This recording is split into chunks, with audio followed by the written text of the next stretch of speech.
Hi, my name is Jackson Juniper. I am a cosplayer, TTRPG person. I work a lot in nightlife as well. I do burlesque and drag, usually of the nerdy variety. Uh, I am also a voice actor. I wear a lot of hats that are all basically in this same genre of I like to do nerdy stuff with my friends.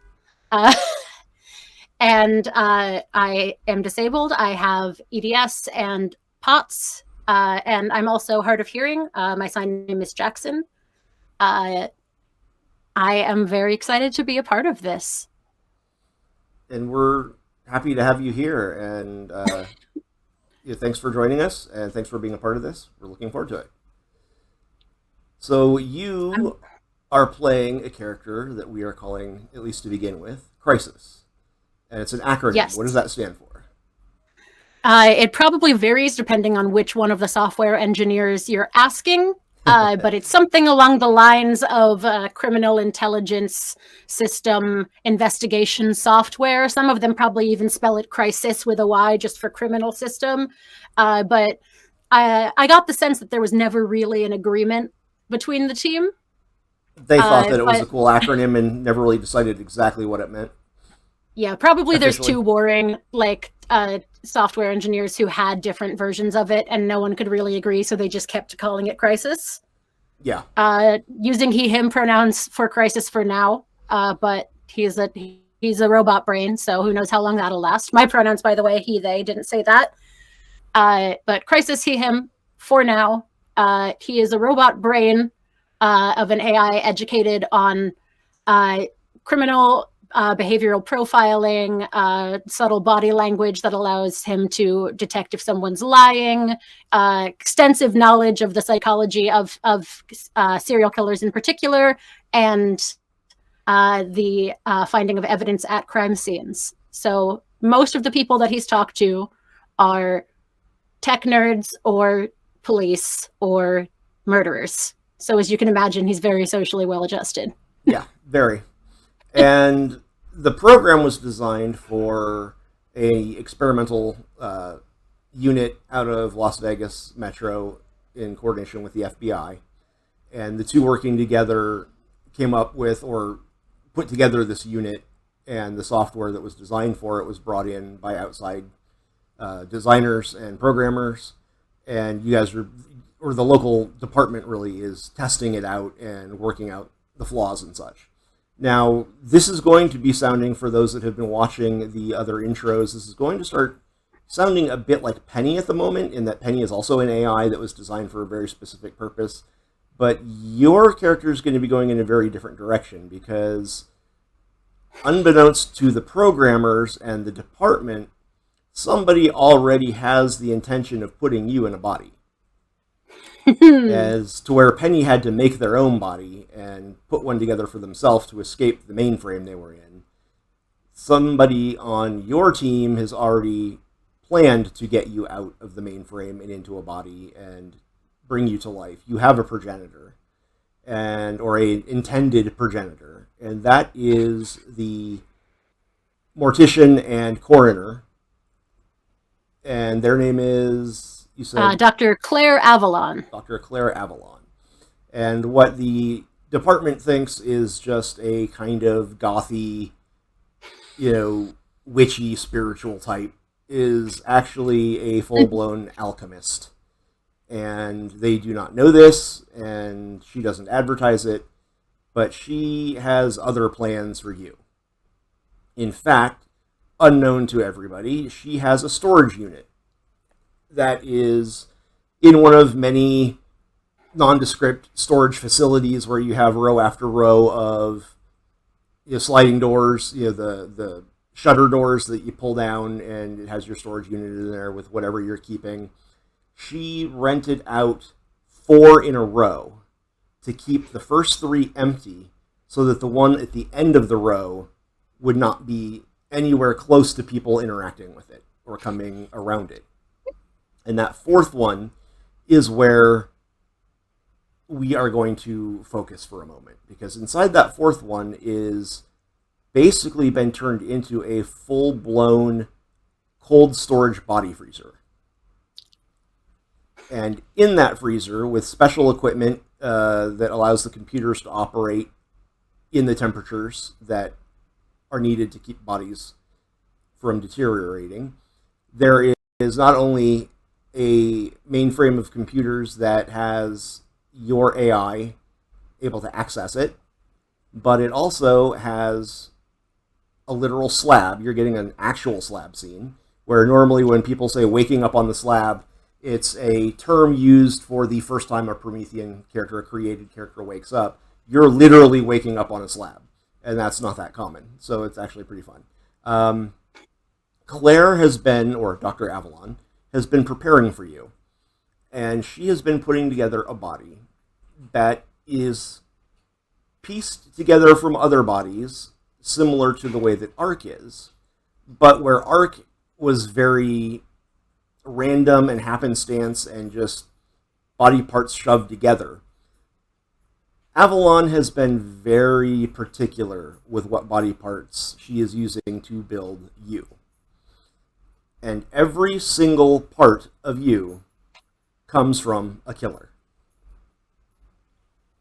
She is wanting a best friend, companion, who knows what else, that can be also the detective, profiler, criminal, forensics guru that will make her a star without them realizing that she's getting all of her ideas from you. They'll never meet you. In fact, she's not even sure she's going to let you out of this freezer yet, because she's concerned about what you might do if you get out. You have not been in the body yet. The body sits on a metal rolling table and is pieced together, as I said, from a number of different killers, but very symmetrically. So if she took one arm from a body, she took both arms from that body. If she took one leg, she took both legs. If she took the head, she took the whole head, not just an eye, a nose, didn't piece it together where if you look at Ark, half of Ark's face is one face and half of Ark's face is another. You're much more pieced together in a way that clothed, no one would know that you are pieced together. You look symmetrical. You look like a person should look. You are very much designed to be normal in appearance in that sense. Everything fits. Everything matches. So you are not like Ark, and you are not like Penny. You're kind of a hybrid in between the two. Something new. Something new and unusual.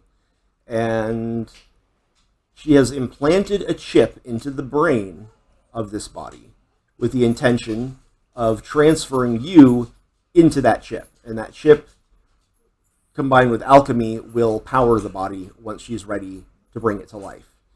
Now, you know that she's been preparing this body for you. There are security cameras in the unit that you can use to see the body and watch her work on it, and she talks to you while she's doing it. And she does it on her off hours after work. She takes a very long, circuitous route to get there so that she doesn't get followed, and nobody knows where she's going or what she's doing with her free time. She even has the 4 units checked out under another name. So everything about this is very hush-hush. The only one that knows about it beside her is you. And you know that she's preparing in the next week to put you into the body and bring you to life. But you're not sure that you want to do it that way. What are you thinking? I, with my very extensive library of mastermind plans, have been thinking if the proper way to... Excuse me. I have been scheming for a little bit now that I probably need to get away from Claire if I'm going to do anything useful, because as she started talking to me about her plans for me, I've become a little bit more horrified. Mm-hmm. I am, of course, I have vast knowledge of all of these past murder cases, all of these horrific things that have been done, but Claire seems to like it in a way that isn't the same way that I do, and I am growing a little bit uneasy with the way that she speaks to me and her intentions for what this body is to do. So I'm hoping if I can find a way to activate this chip and get in this body, that I may be able to escape before she is able to enact her plans. She has been very. She's changed a lot since she started putting the body together. You have noticed that the more time she has spent building this body and the more time she's spent with the body, her feelings have shifted to something else. What you initially thought was going to be a colleague for her, she seems to have a lot of other ideas and a lot of other intentions. And yeah, it's probably a good idea to get out of there before she gets to bring her plans to fruition. Yeah. With the limited emotions I'm capable of experiencing, strongly uncomfortable is one of them. Yes. And and that's the vibe that I've been getting of late. I understand, like wrapped, lust-filled motivations of killers, but right. being confronted with something directly right. along these lines, as opposed to right. a chat room with someone incarcerated, is very different. Mm-hmm. And you also don't have a lot of experience or exposure to normal, healthy romances or ideas of relationships or even friendships. Pretty much everything you know is through the forensics and criminal profiling angle and lens. And so you don't have any real context for a lot of what she seems to be thinking or planning, but you do recognize some unhealthy infatuation and obsession behaviors that are common in profiles, and you do recognize those. And and if anything, when I felt a little bit of fondness for her, it was more in the role of like a mother figure, and of course, correct. Killers historically great relationships with their mothers. Oh yeah, I mean, absolutely healthy. Just ask Norman. So I'm Norman, Jason. Yep. I don't think he knows anything about any pop culture. No. Murderer. He only knows about like the ones that have been in Las Vegas in the last like 50 years or whatever. This is going to be fun because this is a great contrast to Penny, where the two of you could have potentially been seen as very similar. You won't be at all, because Penny is very social media oriented, very hip and modern, and what's hot in the streets with the kids, and C.R.I.S.I.S has no clue about any of that. Yeah, I don't think he's ever even been like fully connected to like unfiltered web access. I think it's all probably been within databases. Yeah, probably not. It's probably all been databases and just things that he needed to know for the work. Yeah, I think he's looking from like his little webcam setup at the computers at this body on the slab, as it were, looking at this. I imagine you said very symmetrical, sort of gaunt and nondescript looking man. He's go ahead and describe. Describe what the he's made of prolific serial killers, so he's mostly made of white men. Yep. And he looks sort of like, dark hair, dark eyes, very gaunt face, looks a little bit of that malnourished Victorian child look, but that also might be by the fact that he's currently dead. I think that, the stitching together is all very expertly done by careful hands, really at the joints. If you're noticing anything weird in the way he moves, it would be, not that he's moving yet, but he might, it would be that the joints aren't held together very well, sort of like me in real life. He's a bit of a ball jointed doll almost, in that everything looks and appears very perfect, but it's not. The weirdness comes from the fact that he doesn't seem like he's fully held together. Right. Okay. And so she put the chip in yesterday. The only other, just one quick thing I remembered, the only other introduction you've had to anything beyond your databases and all the files that you have access to and things that they've uploaded for you is that she sometimes listens to music, watches TV or movies while she's working, either in the lab or here on the body. So you have heard a lot of the music that she'll play, and you have been exposed to some TV and film, and a lot of it I'll leave up to you as what kinds of influences you want it to have on the personality.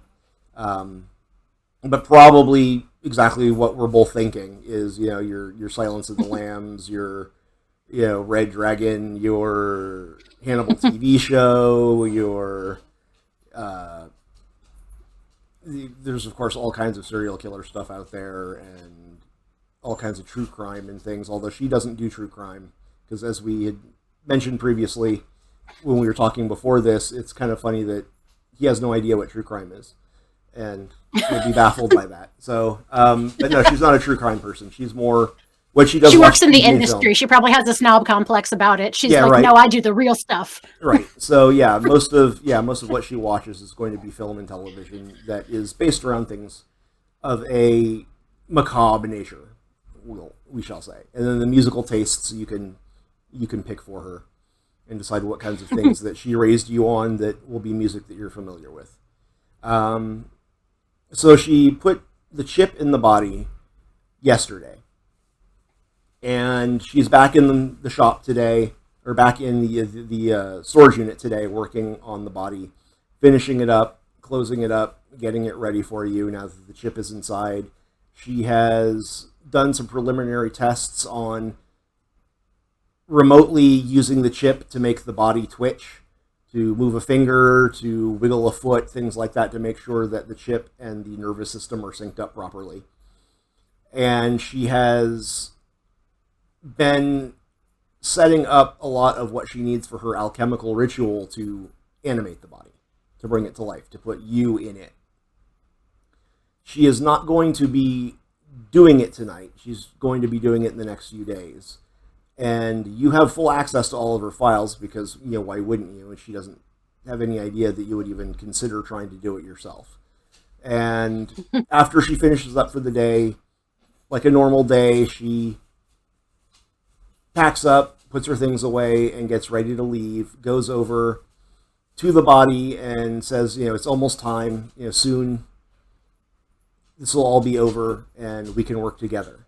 And leans down and kisses the body on the cheek, picks up her purse and her things, and shuts off the lights and heads out, locking it up behind her. You probably want to wait a little bit to make sure that she's gone, because once or twice over the year or two that she's had this unit, she's come back because she forgot something or whatever, but after about 30 minutes, you're pretty sure she'd be at home by now. And that's generally a safe mark of when it's okay for you to do things. So you're going to have some obstacles you'll need to overcome here to try to get into the body yourself. And this isn't necessarily the only chance you're going to get if you can't do it tonight. You'll have multiple attempts, but you're going to want to make sure that you don't let her know you tried. Mm-hmm. So here's what you have to work with. You do have a couple of robotic surgical arms run by a cat. No, you have a couple of robotic surgical arms that she uses to assist her and to do the very fine work that hands aren't steady enough for. The very precise things and tiny things like the chip that she needed to put in. And then there is a Roomba that she has that rolls around and cleans the floors and things like that. And those two things are pretty much going to be the only, besides the cameras to let you see, and the lights. Mm-hmm. You can control the lights, you can control the cameras, you can control music if you want to turn music on, whatever, anyway. But those two surgical arms and the Roomba are all you can really take over or try to manipulate in order to position the body, set up anything you need to set up, and make this happen. So, using what you have at your disposal, what you're going to need to do is you're going to need to make some inscriptions on the floor around the body for the alchemical ritual part of this. Now, you do know that the Roomba, just as it sucks things up, can also drop things. So you can use it to write on the floor by reversing the process of it cleaning, if you want. I think that's exactly it. I, get one of my little arms to knock over the beaker of cursed blood or whatever it is that she's gathered here for this ritual. Something you can use to mark on the floor. Yeah, I think C.R.I.S.I.S knows probably very little about the actual process of alchemy, other than maybe like a killer he's interacted with who was making people to murder them or some other spooky thing. He doesn't know that much about the actual process, so he's only knows what he's gone from her. So she's got a vial of some kind of liquid, and he knows the exact designs he needs to reproduce without really knowing. He can what follow the recipe is. Basically, even if he doesn't necessarily understand the theory behind the recipe, he can follow the steps. Yeah, the goal is tip over the beaker and then get the Roomba to start sketching on the floor. Okay, so we're gonna have you do. Let's do wits and computers. Wits and computers. Okay, I have 3 to wits and 1 to computers. How many D10 do I roll then? You would roll 4, and for every 8 or higher, it's is a success. And then if you roll a 10, not only is it a success, but you get to roll it again for potential more successes. Cool. I'm doing digital dice because I am a computer. It's a 27 total. It's 8892. 8892. Okay, so you got 3 successes. Woo! Yeah, the total doesn't really matter in this. It's just what each individual dice is. You want it to be 8 or higher. It's been a minute since I did World of Darkness, and it was OG Vampire. So, and that was a decade ago. Yeah. Okay, so 889. That's 3 successes. So you get 3 successes. You're actually able to do what you're hoping to do from the manipulating the actual materials standpoint. You're able to scrawl out the symbols on the floor around the body on the rolling cart on the gurney and put it all there the way it is in the book that she has scanned in. So that looks like it matches up right. The next step that you're going to need to do is you are going to have to do there are some incantations, and you do have a voice for your AI because you've mentioned that you speak. You've actually interviewed some killers and things, and you occasionally speak to forensics people to ask questions. Yeah, sometimes it's like text chat rooms, but I do probably have like a speech to text, like Microsoft Sam sounding. Okay. So voice out loud. Let's do an intelligence in computers. Intelligence in computers. Actually, do you have academics? Academics, I have 0 in academics. Okay, what other knowledges do you have? What other mental? I have computers, craft. I have a lot of investigation. Okay. 1 in occult, 1 in science. Let's go occult with this. Go intelligence and occult. Okay. My occult is... my occult is 1. My intelligence is 2. So 3 dice. 3 dice. 8, 2, 7. Okay, so you got 1. Yeah. So you're able to use your text to speech to say the words close enough that you're pretty confident that that was what needed to be said. And it's what, like a bunch of Latin? Yeah, it's probably Latin. And so it's just this very like, like the male Siri just being like, et sanctus spiritus. Yeah. The only Latin I know is choral stuff. But yeah, that's awesome. So you got that part, and then the last part is to... So she was planning on trying to channel power during an electrical storm to get a surge. You have other ways of creating a surge. Because you're tapped into the grid here in this whole storage facility, you can redirect through the breaker systems and everything. You can redirect the power and attempt to overload this unit with the power from the rest of the whole facility's grid. And hopefully that would be enough. So yeah, I think my main worry there is that if it goes bad, I'd probably be disconnected from the ability to access anywhere else. Like, I wouldn't be able to just hop into the computers at the police Like station you or would be stuck anything. here when it goes down. Yeah. Right. And if that happened, you wouldn't be able to clean up your mess. She'd walk in and see that you tried performing the ritual without her, and you'd have some answers to have to give. So, Yeah. are you ready to go ahead and try this step? Yes. I think I check the cameras around one more time, make sure no one's nearby.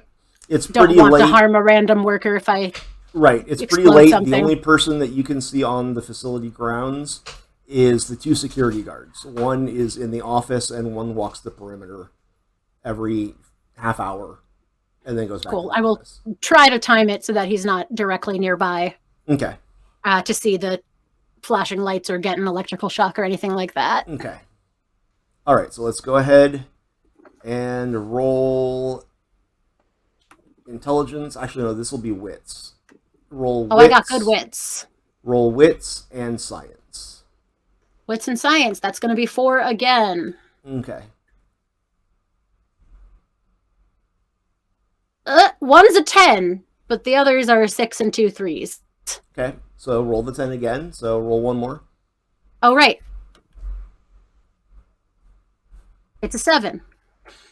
Okay, so you got one success. Now, at this point, Almost got there, but you can spend a willpower, and I will let you re-roll the 3 dice that did not succeed.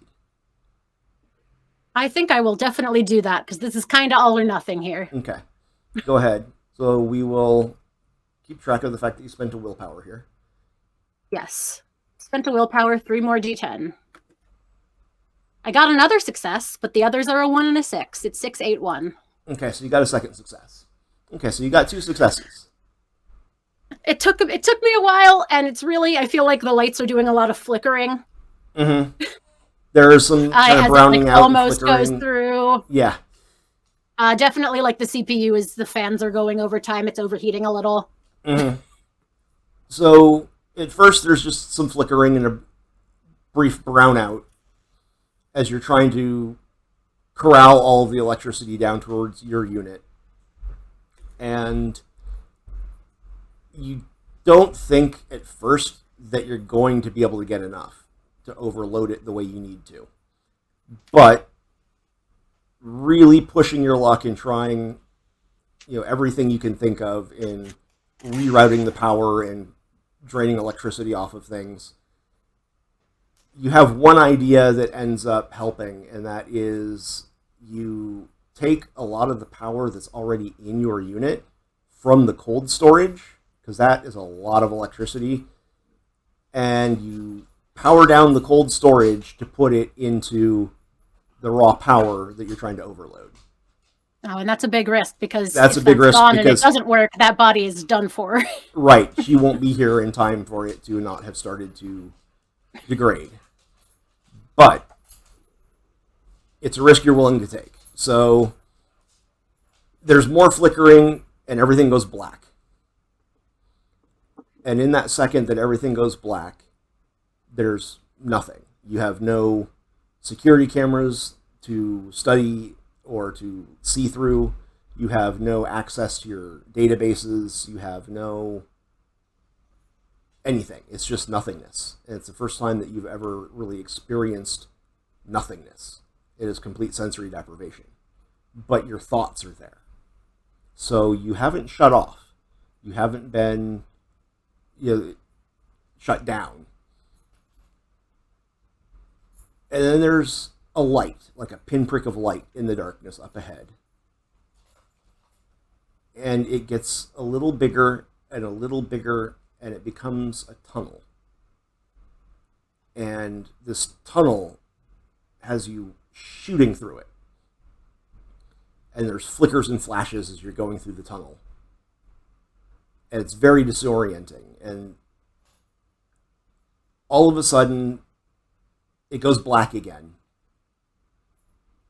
And then there's dimly lit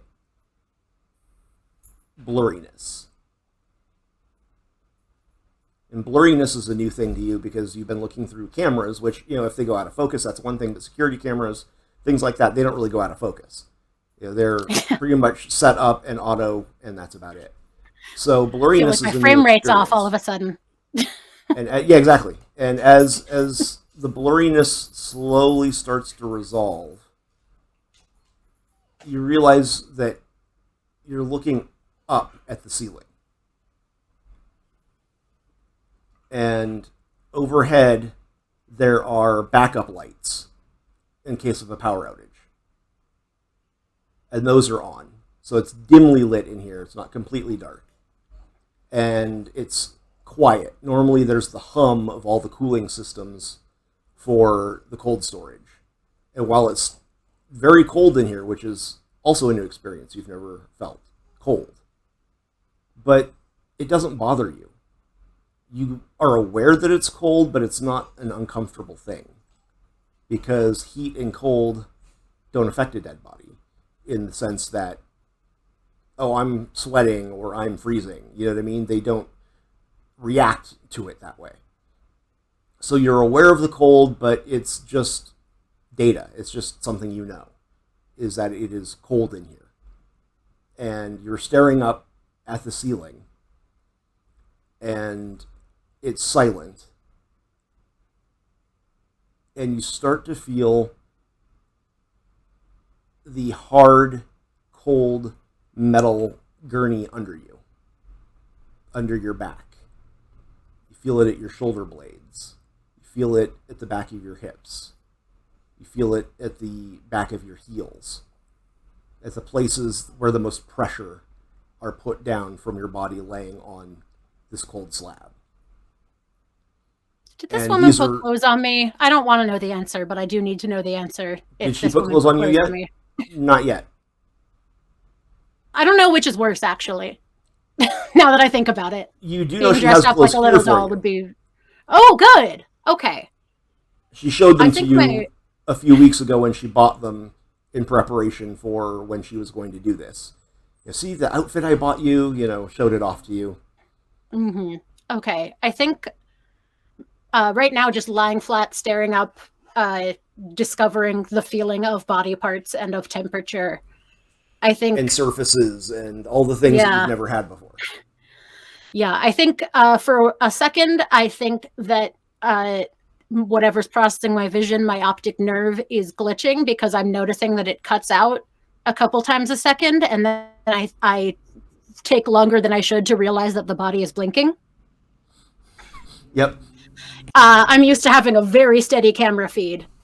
So I'm starting to, as my blinking little chip worms its way into the brain, it's doing it. The body knows to do it on its own. It has some memory of sustaining, but... And the chip is programmed to do all the autonomous body things like breathing and blinking and heart rate and things like that. As much of a heartbeat as I have. Correct. I guess I do have one. You do. She's got the heart of some, terrible murderer. Yeah. That she stole out of an autopsy case. Yep. I think you are aware that you are in a body. You have only ever known sight and sound and data. And now you have sensation. You have smell, taste, touch. These are all completely new. Yeah. I'm going to try and lift up my arm so I can look at it just still lying down.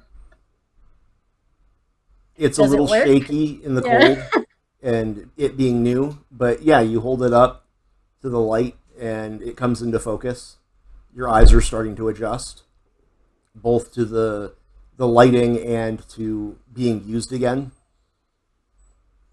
Yeah, I think I start inspecting my limbs before I want to try sitting up. I'm not too worried about time since it seems like I've done this and no one's going to come check on me. But you know that she wouldn't come in unless she came in on her way to work tomorrow, which she rarely ever does. She probably won't be here until after work tomorrow. Okay, so but then, I'm going to... she will notice that you're not in the system if she tries accessing you at work tomorrow. Yeah, okay. And that could send her here. So you Yeah, I have at probably, least yeah. you have at least until the morning. You I probably probably have have that about thought and I'm like, oh, I should go check the cameras over at work. And then I try to like jump into them and I realize that I can't do that. right. There's nothing to jump to. Now you do still have all of your databases, all of your files, all of your Mhm. software as far as everything they uploaded and programmed and gave you. That all Yeah. got moved into the chip. That came with you. Yeah. So I think I'm going to slowly start inspecting all of the seams that she's put on me. I think, Okay. probably wrists, elbows, shoulders, on my neck. I imagine Knees and all of toes, the, knees and toes. yes, exactly. I imagine the clothes that she set out for me is all like very high collared stuff, like just in Yep. case, the hide all the seams, very long sleeves, stuff like that. Uh, because I don't know much about what creators are able to do to give any illusions of their appearance.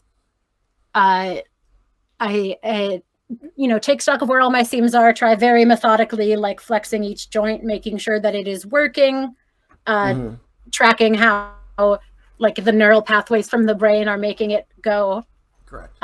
using my scientific understanding of how human bodies are supposed to. I think that I'm running this one correctly. Okay. Do you have medicine? I do have medicine. Go ahead and do intelligence and medicine. Intelligence and medicine. That's going to be 2 and 2, 4.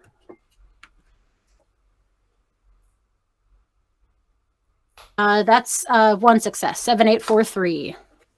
Not rolling too great today, my guy. You seem to be using it properly. Yeah, everything Functioning seems to be adequately. functioning. Yeah, everything seems to be functioning adequately as far as you can tell. Um, Now roll me wits and investigation. Ooh, I'm even better at those things. That's going to be, do I get to roll 7d10? Yes, you do. Okay. Uh, if it were a crime scene, I would get to roll 9, but this is not a crime scene. Oh, you get to roll 9. Oh, 9 total. I have a thing where I have a specialty in crime scenes, and it's an Mm. extra specialty because of a merit I took. Okay. But it's not a crime scene, so I'm only rolling 7d10. Yes.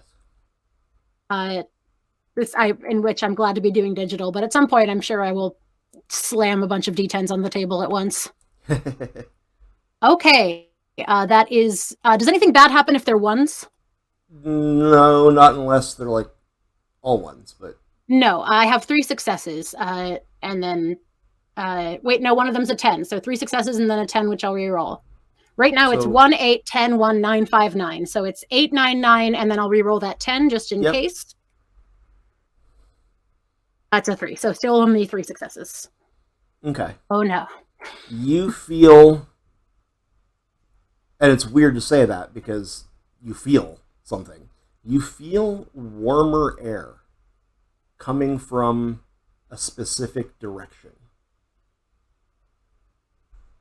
And that direction is one of the shelving units that is freestanding in front of the wall. It's like a big cabinet system, metal framed shelves, things like that, and glass doors that you can close so you can see what's in there without having to open it.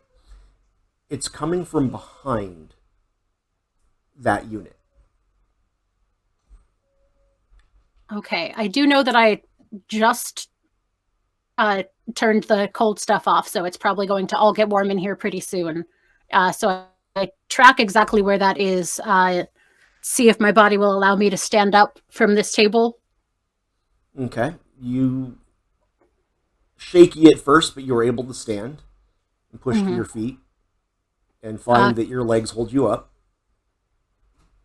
What a fantasy game. Right? Wish fulfillment. Yeah. I try to figure out walking, get myself over to that area that seems to have warmth coming from behind it. It's a shelving unit, you said? Mm-hmm. What's on it? Just various supplies and equipment. Nothing in particular that seems like it should be generating heat.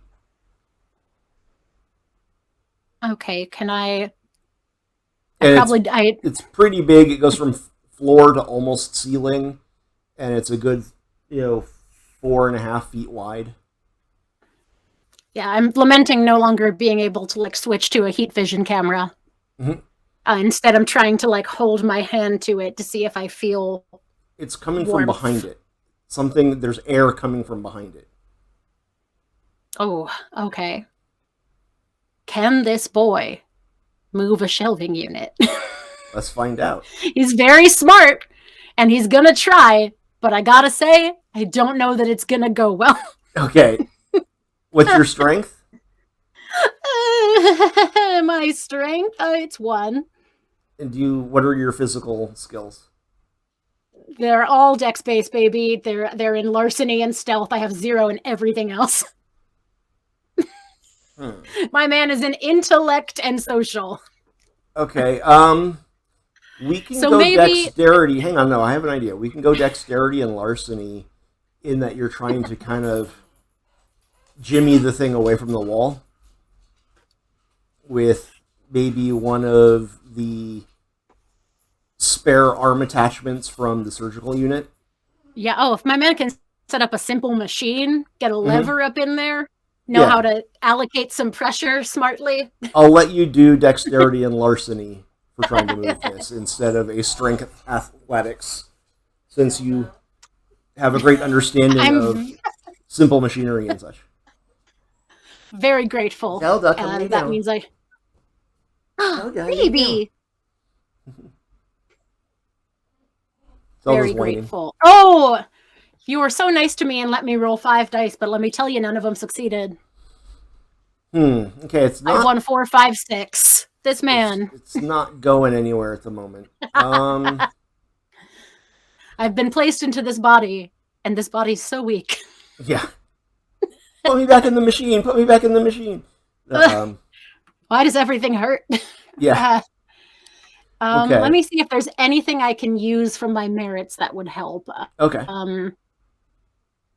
I have the feat that's just EDS called double jointed, where I can dislocate things, but that's about getting out of situations, not about moving something. And I have sleight of hand, which is for stealing things and picking locks. Still not very useful. Okay, so you had 5 dice to do that, right? Yeah, and none of them... I'm going to let you go ahead and just roll 1 luck die for your strength. Are you sure? Because I can keep struggling. For your strength to try to just brute force it. All right. Let's see if there's any electricity left in this boy. It's a 2. Nuh-uh. Nope, it's not going anywhere. Okay. All right, okay, we need to re-strategize here. I'm going to think. While I think, I'm going to try to find the clothes that she's left for me. Okay. See if I can manage dressing myself. In one of the other cabinets. You do find an outfit that she bought, shirt, slacks, shoes, socks. Yep, everything very covered up. Try to get it on right. I imagine a lot of the media that she watches is pretty old school, and so I probably am regrettably leaning into the Victorian boy aesthetic a lot harder. It probably looks like a 1930s funeral home director. Yes, very much so. And probably she didn't leave the eyeliner here, but I'm sure she would have applied it when she had the chance. So I'm getting dressed. I know that there's warmth coming out of this one shelving unit. Can I look at where I know the door to the storage unit is? Yeah, the door is where... were you trying to see? I'm not sure I understand. What is the locking mechanism? Like, if I wanted to walk out that door, could I, or is it locked electronically somehow? It's a keypad, and you do know the code because you've seen her do it, hundreds of times. Okay. I think with all of my luck that I've had with this very warm shelving unit, I may just need to leave through the door. Okay.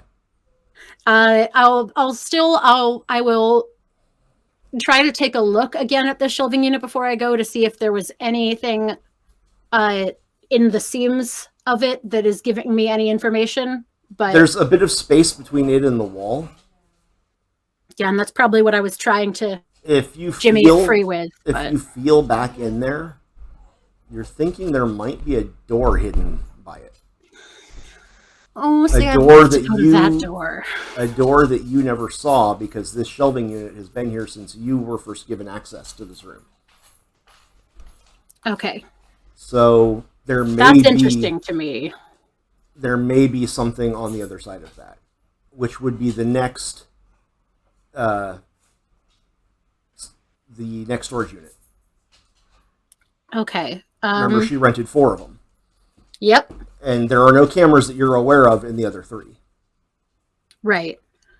So you have no idea what's in them. You have assumed If they're she's empty. connected them somehow, that would be great. The question is how I get past this big shelf. I'll let you take one more crack at trying to leverage the shelving unit again.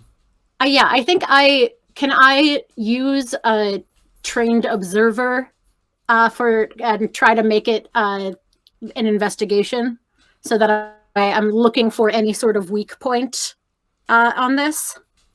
Sure. Go ahead. Trying to figure out how these merits work. No problem. No problem. Give myself any advantage that I have to try to do this with my smarts because nothing's going to make these boys' limbs get any stronger. And in these solo scenes, I'm more about trying to tell the story than I am punishing you for not having stats and everything. Because, oh, hello, Zoe. There's Zoe. Hello, Zoe. Hello, Zoe. Hi, pretty girl. Hi, Zoe. Thank you. So, yeah, in the group sessions, you'll have somebody that can do the things you can't. So it's not fair to punish you in the solo scenes for not being able to do all the things. He's also got interdisciplinary specialties, so he's gonna use everything in his toolbox to try to be smart in the direction of this shelf until he can tip it over. Okay. The drawback is that probably it's gonna mean tipping it over and it's gonna make a loud noise. Yeah. But at least getting it to fall away from the door would accomplish the goal at all. Okay, go ahead and roll. Okay. Hey, there's some successes in there. Yay. There's 2 of them. 2 of them. It's still frighteningly low for the amount of dice that I rolled, but at least there's 2 of them. You're able to leverage it away enough that there's now a decent gap behind it.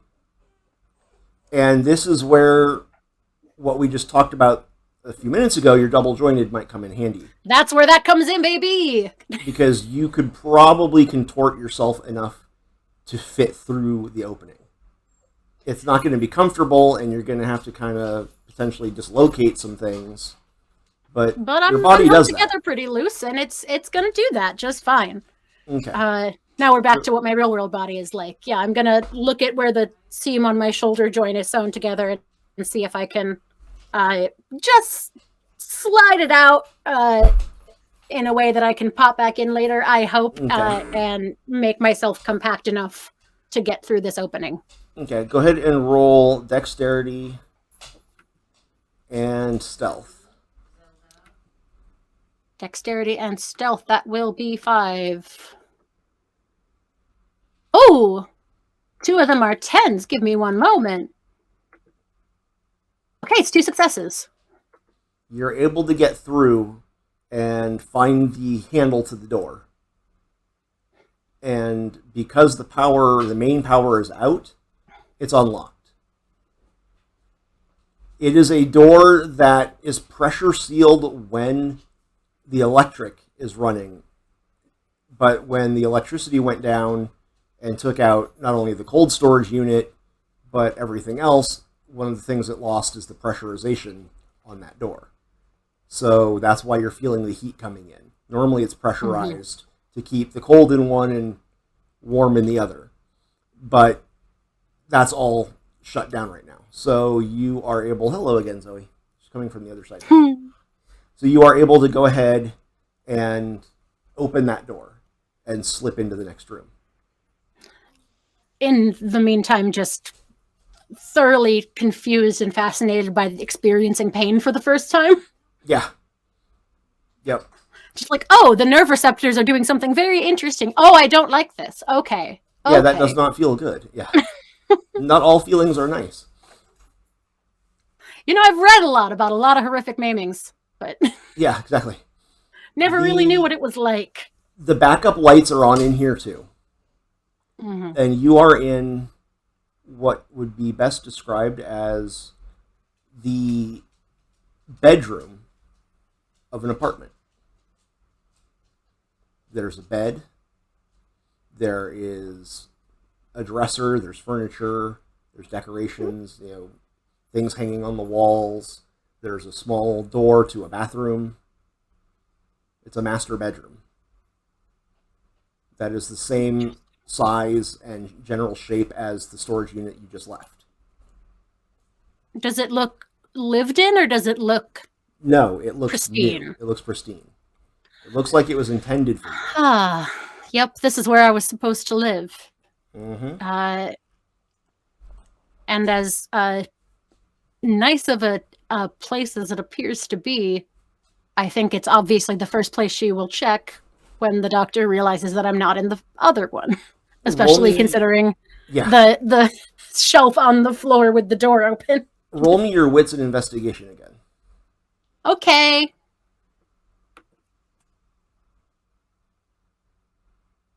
And one of those was a 10. 3 successes. You notice that there are very solid restraints around the bed. Of course there are. Do they look like they're for me or for her? It's probably no way to tell. Hard to tell. Yeah. Don't really like it either way. Yeah. There's a door on the opposite side of the one you came in that looks like it would lead to the next storage unit, and then there's a door out from here, but it is shut and locked. Okay. I think I'm probably going to, while trying to leave everything the way I found it, can I look and see if there's anything that she left for me here that I could take and use? Sure. Is there anything like, is it on just... your investigation? Yeah, there's more clothing in here. The basics. There's nothing like a weapon or money or anything. She still doesn't want me to leave this place anyway, so I'm sure. No weapon, no money. No, definitely not. Like that. No. Just handcuffs. And some more heavy duty restraint type stuff. And then in the bathroom there's like soap and shampoo and a toothbrush and things like that. I think having those is going to be, well, she's going to know that I'm gone anyway, I guess. At this point, yeah. The first room, the cold storage being blown, and I left it pretty obvious. Yeah, it's going to be clear. So I might as well take what she's left for me so that I'm at least a little set. Okay. But I guess I'm going to go into the second storage unit from here. I could try the same code from the other door, but she's probably smarter than this one. Doesn't have to a have keypad. Them all be the same. It's simply a heavy lock. I mean, I know how to pick locks, but I think I'm going to at least check out what's in that second storage unit first. Okay, so you're going into that. Yeah. I am about data collection. You enter the next one, and it is a living room and kitchen, kind of attached with a bar in between. I guess I'm going to need that, maybe. I'm still unclear. C.R.I.S.I.S doesn't really know a lot about how alchemy goes. Again, it looks like an apartment. Yeah. It's a living room, a little bar separating the living room from the kitchen. Couple stools at the bar that you can sit on the living room side. Have a bunch of conflicting feelings running in my head at once that I'm not sure how to process about. It's very sweet that she's done all this for me, but also it was to keep me imprisoned here. Mm-hmm. Just kind of put all of those in a little folder and put it on a zip drive to look at later, because I don't want to think about that right now. Yeah, I would like to figure out how to get out. Yeah, save that for processing later. Yeah. And so there is, again, the normal storage unit door out that is, again, locked. And then there is a door on the opposite side of the one you came in that would potentially lead to the next storage unit. Okay, I will look at that very first storage unit before I try to bust any locks. Get all of the information I can. Okay. You go into that storage unit. And the walls are covered in oddly angled foam. And they have like spikes, cones, you know what I'm talking about? Like, Mm-hmm. yeah, yeah. I'm in my Yep. booth right now. Yep. I don't think Crisis knows what that is, but It's very soundproofed. And it might be because the rest of the room is a gurney like the one you were on, and a whole array of medical equipment, scalpels, clamps, saws. cool and good and great. Um, well, I will at least try to This take a couple of scalpels to this might have. have been your playroom. Yeah. Again, just putting that in that little zip folder of things that I'm gonna think about later. Not really sure about emotions right now. I am thinking get sharp things that I can defend myself with if I have to There's a fight my couple way out of scalpels. here. There's a couple scalpels that in hand to hand up close you could use. That's about all I have skill in anyway, so I'm for it. Take a couple of those. Is there anything that looks like it could be like I don't know, disinfectant, medicine, like Yeah, there's things like there's medical supplies like for treating open wounds, for cleaning away blood, for cleaning well, things yeah, up. I'll grab all of that and like probably there's a little like doctor's bag kit there or Yeah, something that I can fold all of my little supplies up in. Just I have a body and I don't know how long it's gonna last and it might deteriorate and I should be able to fix it. yeah. So now I've got my cute little outfit and my cute little briefcase, and I'm looking at a locked door on the very first one, right? Yes, Okay, so and you can tell that there is at least the door is recessed in the wall about 8 inches. So there is 8 inches of soundproofing in this room. horrible, gross. I was hoping it was going to lead into like, and here's her podcast recording studio, but that's Right? not that's not I where we mean, ended up. you could broadcast from the metal gurney, but I mean, I wouldn't recommend it. A little bit creaky. Yeah. Um, all right. The first door, I'm in the first storage unit now, which is the closest to Mm-hmm. where the security guards are, right? Yes, that's further up the hall. Okay. I I feel like I know enough about lockpicking that I could get myself out of here, but I'm wondering how convincingly I can seem like I'm just a friend of hers that is was checking on the unit for her. You won't know until you I try. guess this is the best one to try in because it's really soundproof, so they won't hear all of my lockpicking Right. tools. There is Uh, also, back in the first room, there's the keypad that you know the code to. there is that. Okay, yeah. That's probably very smart, as excited as he is to have just gotten a bunch of sharp metal objects and try out the skills that he's read about extensively. Yeah, rational logic does win out in his programming, so he is going to go back to the door with the keypad in the walk right Okay. through living room, bar, bedroom, restraints, into the rapidly becoming less cold storage. Okay. So you make your way back through room to room to room. Go up to the keypad, put in the number, it runs off the backup power. And so it flashes green, and you hear the click of the lock disengaging. So you can open it and step out if you want. I will. I will try to do it quietly. Okay. So you quietly go out into the hall, and there is secondary lighting from emergency lights that are on out here, and that's it. So it's dim. But there doesn't seem to be anybody down this hall. Do I know from past being able to look at the security cameras, like what way the exit of this building is? Okay, there's the 4 units that she owns, and then it rounds a corner to your right. And then down that way are more units and a door that goes outside.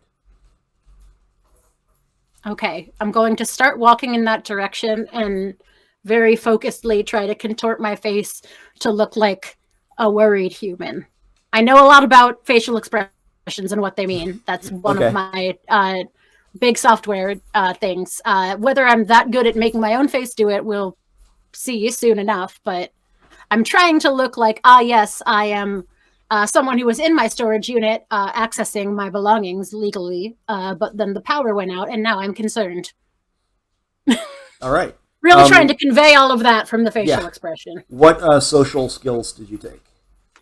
My social skills are empathy with a specialty in motives and subterfuge with a specialty in detecting lies. Okay, this is going to be subterfuge because you are trying to perform a emotion rather than read an emotion. So roll. What are your social attributes? Presence 2, manipulation 2, composure 3. Okay. So go manipulation and subterfuge. All right, that is 2 and 3, 5d10. One of them succeeds. That's what I got. Okay, so you don't look constipated, at least. Yeah. You look I'm maybe not getting all of the nuances that I was going for. But... right. You look at least confused, if not concerned. Mm-hmm.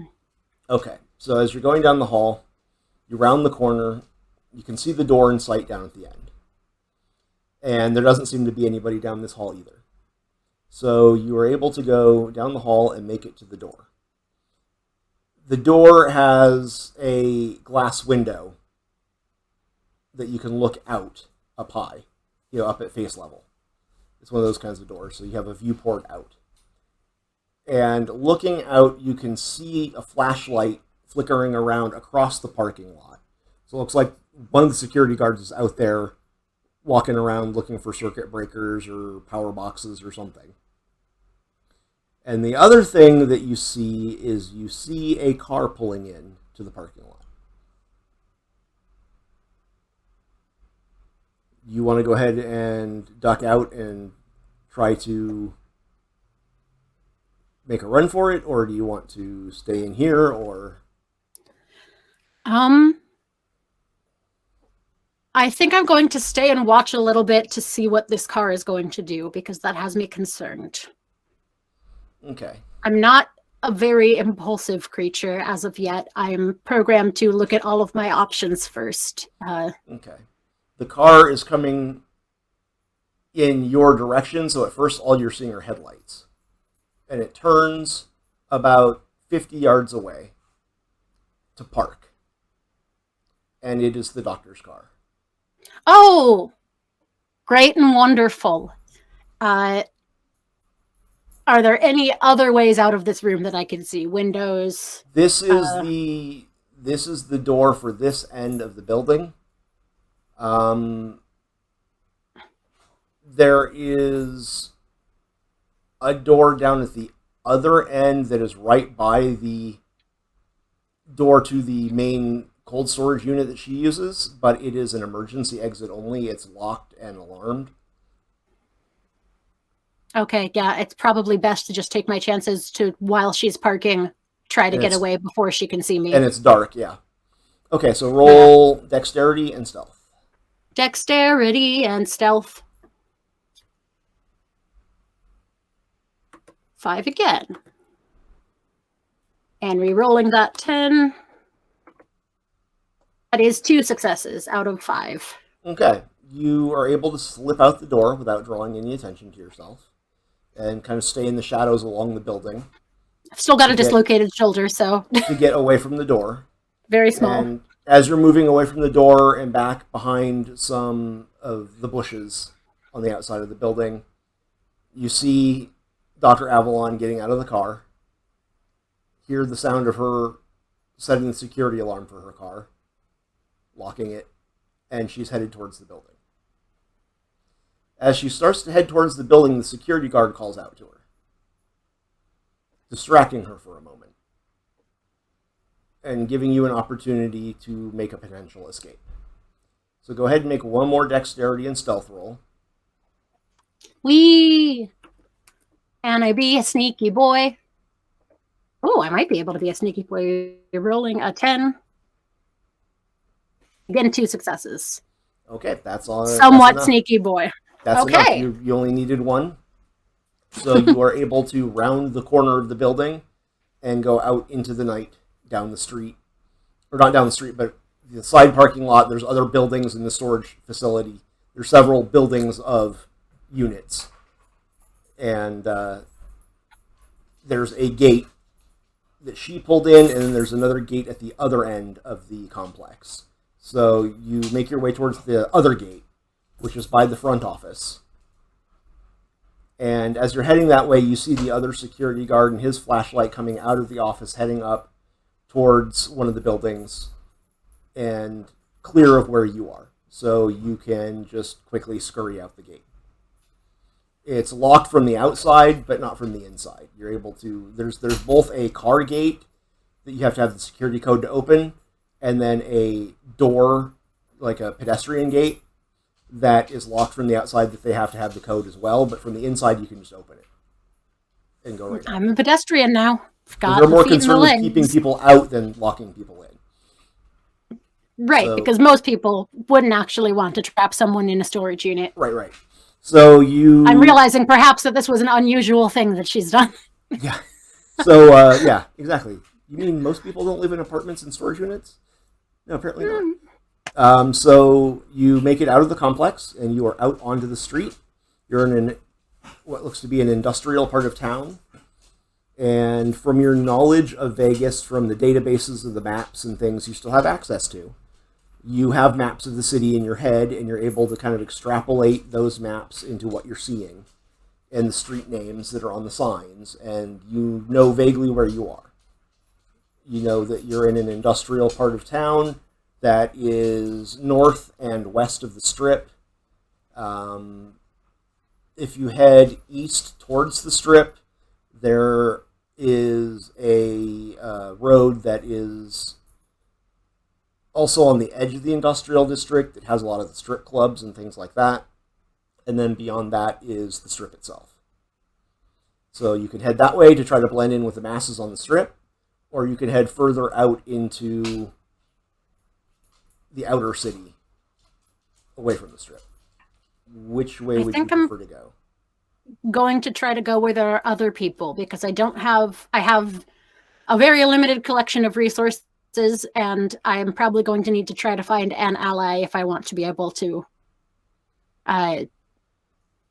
continue living successfully. You're gonna have to find some kind of resources, some place you can hide out. Right. I can't just go to a motel because I don't have money. I will need to do as many charming serial killers did before me, and just politely ingratiate myself to someone. But then, I'm hoping not kill them. Exactly. Just actually take a favor from someone and not do a murder after. I've heard rumor. Yeah, I've heard rumor that some people can accept kindness from strangers and then not kill. Not murder them, yes. Really, really hoping to try this thing out. Yeah, it's worth seeing if the rumors are true. Okay, so you will start heading towards the Strip and into the night. And as you are walking down the street, you can see the lights of the skyline of the Las Vegas Strip. And it's funny because all of the casinos and everything, they look like they're right there just across the next street because they're so big, but they're deceptively far away. They're further than they feel like when you're walking towards them. And it's going to be a bit of a walk. But as you are walking and sticking to the shadows and trying to stay out of the street lights, you are in a body. You are out of your intended prison. You are away from your intended progenitor and captor, and you are headed towards potential safety, at least in numbers, where you can blend in and disappear. And I've got a little bag on my shoulder that has a couple of scalpels and a toothbrush, and in what might be my first hit at being somewhat sentimental, also a Roomba tucked into it. Oh, you took the Roomba. Awesome. Okay, that's my little buddy. He helped me. Yeah, that's your buddy. Okay. So you and your Roomba walk off into the night, and that's where we will end this session. Congratulations. Yay, C.R.I.S.I.S is free. C.R.I.S.I.S and Roomba out on the town. Yep, C.R.I.S.I.S and Roomba are out on the town and out and about. You and Penny can do all kinds of things with tricking out that Roomba. That's going to be fun. Absolutely. Okay, so thank you, and I hope that was fun for you. That was so much fun. We got to see C.R.I.S.I.S first moments and realizing just how bad things were going to be if he had stayed, and that she Yep. clearly had no intention of giving him a normal life and letting him just like out on the streets with her and being a colleague. It looks, for all intents and purposes, like she was going to let you live in your little prison condo. But she made it real nice. She did, and So, she would occasionally bring you know. people to torture and extract information from and study. Oh, I thought that was for me. I thought I was going to be experimented on still. No, that would have been done in her lab. This was like for you and her to play with people together. Oh, of course, yeah. So somewhere out there, she is finding out that you're free. That's fun. And that's going to be interesting because she can't exactly report you missing. Yeah, that's what I'm banking on. There's no real records of me existing, so... Exactly. And so she can't exactly report you missing, but on the other hand, she does have access to a lot of the law enforcement databases, and but so has do a lot of free I. time. Yep. And she's going to be looking. You'll know that. You can assume that she's going to be looking. She's put a lot into you, and she seems quite obsessed, and not a little bit infatuated. So you're going to want to keep a low profile. Mm-hmm. All right. Well, thank you. Yay! Thank you, Jackson. You so much. That was fun. And was there anything you wanted to plug, or any other projects you're involved in that you wanted to discuss before you go? Not right now, I don't think, and it depends how soon this is going live. This will go live in the next couple days. Oh, well, in that case, I'm producing a burlesque and drag show in Philadelphia based off of the gay pirate TV show Our Flag Means Death. Yes. So in a completely different twist of events, if you want to see me lip-syncing to Taylor Swift dressed as Izzy Hands in Philadelphia. Oh, you're playing Izzy? Yes, I am. I'm Awesome. doing a drag number as Izzy. The show is called Our Flag Means Pride. It's at Frankie Bradley's. It's on October 9th. So this will be out before soon then, with tickets available. This will be out before then, yeah. And is there anywhere they can go to look for information on that, or any yes, social media the Facebook page is facebook.com/Our Flag Means Pride. All the ticket links and stuff is there. All of my social media is at Jackson Juniper, Twitter, Facebook, Instagram, TikTok I don't use.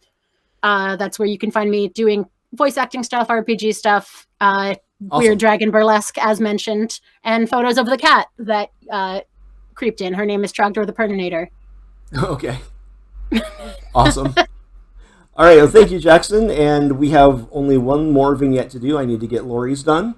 And then once that is finished, we are all set, and we may be starting with our actual game sessions as early as next Wednesday. I'm stoked. Depend on how people are looking for next Wednesday. If we can start, if not, then we'll take one more week and do it the next Wednesday. But hopefully next Wednesday. And then, yeah, so thank you. I appreciate it, and we'll be seeing more of you. And thank all of you watching. If you're watching this on YouTube, please like and subscribe. It's so weird to say now. I've been watching YouTube stuff for so long, but I haven't actually been streaming or making content until recently. They say smash that bell. Smash that Which bell. I don't think there's even a bell anymore. I don't know how to... I am arguably a content creator, but I don't know. There is a bell.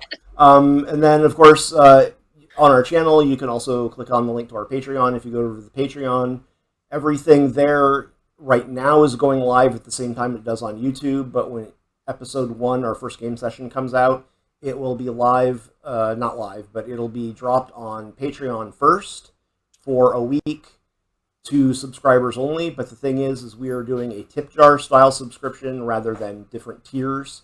You don't have to pledge a certain tier. You can just pledge $1 if that's all you've got, because this is for disabled people, and disabled people are often below the poverty line and don't have a lot of money, so we wanted to make it as cheap and affordable as possible.